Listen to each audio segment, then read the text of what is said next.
ॐ पार्थाय प्रतिबोधितां भगवता नारायणेन स्वयं व्यासेन ग्रथितां पुराणमुनिनां मध्ये महाभारतम् अद्वैतामृतवर्षिणीं भगवतीम् अष्टादशाध्यायिनीम् अम्ब त्वामनुसन्ददामि भगवद्गीते भवद्वेषिणीम्।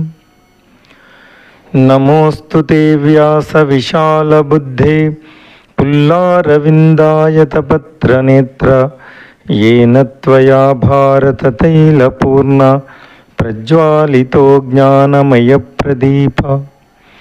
प्रपन्नपारिजाताय तोत्रवेत्रैकपानये ज्ञानमुद्राय कृष्णाय गीतामृतदुहे नमः।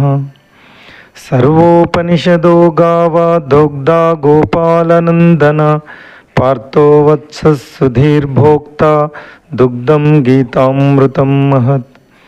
वसुदेवसुतं देवं कंसचाणूरमर्दनं देवकी परमानन्दं कृष्णं वन्दे जगद्गुरुं। देवकी परमानन्दं कृष्णं वन्दे जगद्गुरुं। देवकी परमानंदं कृष्णं वंदे जगद्गुरुं। శ్రీకృష్ణ పరబ్రహ్మణే నమః. శ్రీమద్భగవద్గీత 5వ అధ్యాయము కర్మ సన్యాస యోగం 14వ శ్లోకం. నకర్తృత్వం నకర్మాణి లోకస్య సృజతి ప్రభు నకర్మ ఫల సంయోగం స్వభావస్తు ప్రవర్తతే. శ్రీకృష్ణ పరమాత్మ ఇలా తెలియజేస్తున్నాడు. కర్తృత్వ భావన కానీ కర్మల స్వభావం కానీ భగవంతునిచే సృష్టించబడవు. కర్మ ఫలాలను సృష్టించేది కూడా ఆయన కాదు. భౌతిక ప్రకృతి గుణములే వీటన్నిటినీ ప్రవర్తింపజేస్తాయి.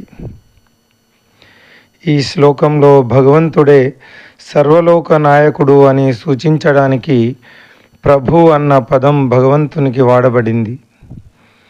ఆయన సర్వశక్తి సమంతుడు మరియు సమస్త విశ్వాన్ని నియంత్రణ చేసేవాడు.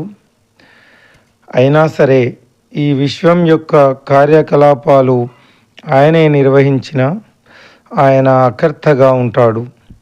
మన క్రియలను నిర్దేశించేవాడు కాదు, లేదా మనం ఏదైనా మంచి పని లేదా చెడు పని చేయాలా వద్దా అని శాసించేవాడు కాదు.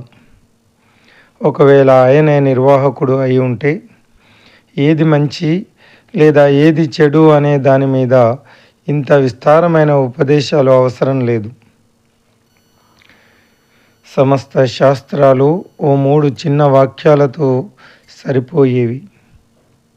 ఓ జీవాత్మలారా, నేనే మీ యొక్క సమస్త కర్మలకు నిర్వాహకుడిని. కాబట్టి ఏది మంచో ఏది చెడో తెలుసుకునే అవసరం మీకు లేదు.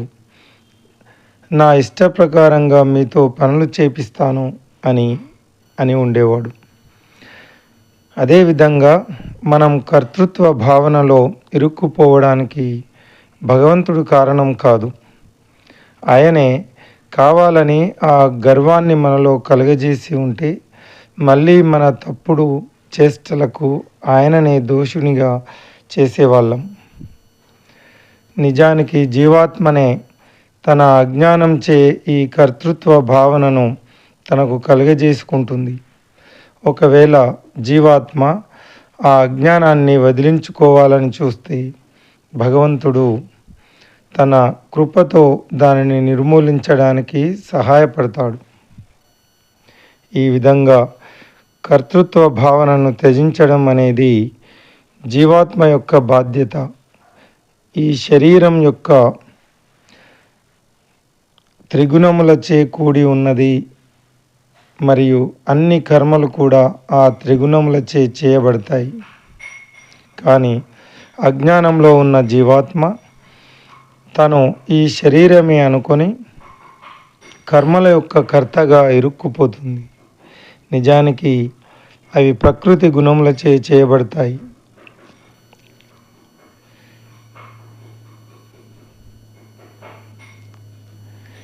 Neither the sense of doership nor the nature of actions come from God, nor does He create the fruits of actions.